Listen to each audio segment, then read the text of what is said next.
নজর রাখবো পরবর্তী সংবাদে।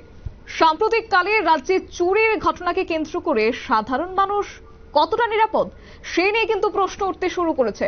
তবে বিশালগড়ের সাম্প্রতিককালের যে ঘটনাগুলি ঘটছে বা যে চুরির ঘটনা ঘটছে সেই নিয়ে আমার বাড়ি কতটা নিরাপদ তা কিন্তু হারে হারে এবার আতঙ্কে দিন গুজরান করছেন বিশালগড়ের জনগণ।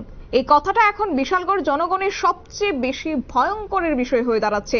বিশালগড়ে বাইপাসের রাস্তায় রাতেই ছিনতাইয়ের ঘটনা কিছুটা শান্ত হলেও বাড়ি ঘরে ছিনতাই চুরির ঘটনা যেন প্রতিনিয়ত ঘটে যাচ্ছে এই বিশালগড় মহকুমা জুড়ে। এবং এক্ষেত্রে বিশালগড়ের জনগণ বলতে পারে না যে এ যেন এখন আতঙ্কের বিষয় হয়ে দাঁড়াচ্ছে। মানুষের বাড়িঘর ছেড়ে কখনো তাদের নিকট আত্মীয়ের বাড়িতে অনুষ্ঠানে যোগ দেওয়ার কথা ভাবলে যেন মানুষ আতঙ্কিত হয়ে পড়ছেন। কখন যে চোরের দল সর্বশান্ত করে দেয় সেটা ভেবে মানুষ তাদের বাড়িঘর ছেড়ে অন্য কোথাও যাওয়ার কোনো পরিকল্পনা গ্রহণ করতে পারে না। আর এই সমস্ত চোর কিংবা ছিনতাইবাজদের শায়েস্তা করতে পুলিশ যেন হাঁপিয়ে যাচ্ছে। পুলিশকে বৃদ্ধ আঙুল দেখিয়ে প্রতিনিয়ত বিশালগড় মহকুমা জুড়ে বিভিন্ন এলাকায় সরকারি প্রতিষ্ঠান থেকে শুরু করে মানুষের বাড়িঘরে চুরির ঘটনা ঘটিয়ে যাচ্ছে, যার ফলে এক প্রকার আতঙ্কেই রয়েছেন বিশালগড়ের জনগণ। কি বলছেন তারা শুনুন। কালকে আমরা এখন নিমন্ত্রণ আসলো তুষ্টি গেছিলাম রাত্র 8:30 বাজবো। আজকে সকাল 9:30 সময় ছিল। বাড়ি সবাই লয়ে গেছি, বাড়ি খালি ছিল, গেট পিট তালা দিয়েছি। সকালে দরজা খুলে সেটা দেখি দরজা তালা ভাঙা করে চাই ঘরের ভিতরে কাপড় চুপড় সুগুলো ঘটেছে যা আছে সব যাবতীয় জিনিস লোডে রাখছে। তো ঘরের স্বর্ণ টাকা পয়সা যা আসতো সবকিছু তালামালা ভাঙিয়ে গেছে, কিছু করতে তালা ভাঙিয়েছে, সবকিছু বাইরে রয়ে গেছে। কত টাকা নিব নিচে?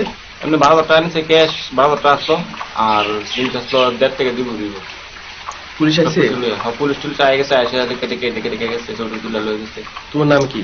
আমার নাম কৃষ্ণচন্দ্র। তুমি এমনি কি করো? আমি গাড়ি কাজ করি। এই জায়গাটার নাম কি? এটা নারাউড়া ধরে প্রভুদের সঙ্গে। কারোর সন্দেহ নেই এই চুরির? সন্দেহ তো এমনি হয়, হয়তো না গেলে কেমন চিন্তা করতাম। থানাতে জানাইছো? না, থানাতে জানাচ্ছি না বলতে খুশি। এই জায়গাটার নাম নারাউড়া প্রভুদের সংক্লাপ।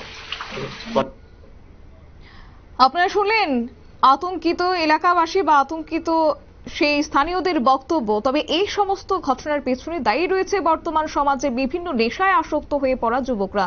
প্রতিনিয়ত নেশার টাকা জোগাড় করতে নেশায় আসক্ত বিশালগড় মহকুমার বিভিন্ন এলাকায় নেশাগ্রস্ত যুবকরা রাতের আধারে চুরি ছিনতাইয়ের মতো ঘটনা সংঘটিত করে যাচ্ছে। পুলিশের কাছে অভিযুক্তদের এলাকাবাসীর তুলে দেওয়ার পরও পুলিশ তাদেরকে 190 ধারা লাগিয়ে থানা থেকে মুক্তি দিয়ে দিচ্ছেন। বিশালগড় থানা এলাকায় পুলিশের টহলদারি একেবারে নেই বললেই অভিযোগ তুলেছেন এলাকাবাসীরা। তবে সাম্প্রতিককালের এই ঘটনায় পুলিশের ভূমিকা নিয়েও ক্ষোভ উগরে দিয়েছেন এই এলাকাবাসীরা। তবে এখন দেখার বিষয় তাদেরকে পাকড়াও করতে পুলিশ এখন কতটা পদক্ষেপ গ্রহণ করে, সেটাই লক্ষণীয় বিষয়। নিয়ে নিচ্ছি ছোট্ট একটি বিজ্ঞাপন বিরতি, সঙ্গে থাকুন।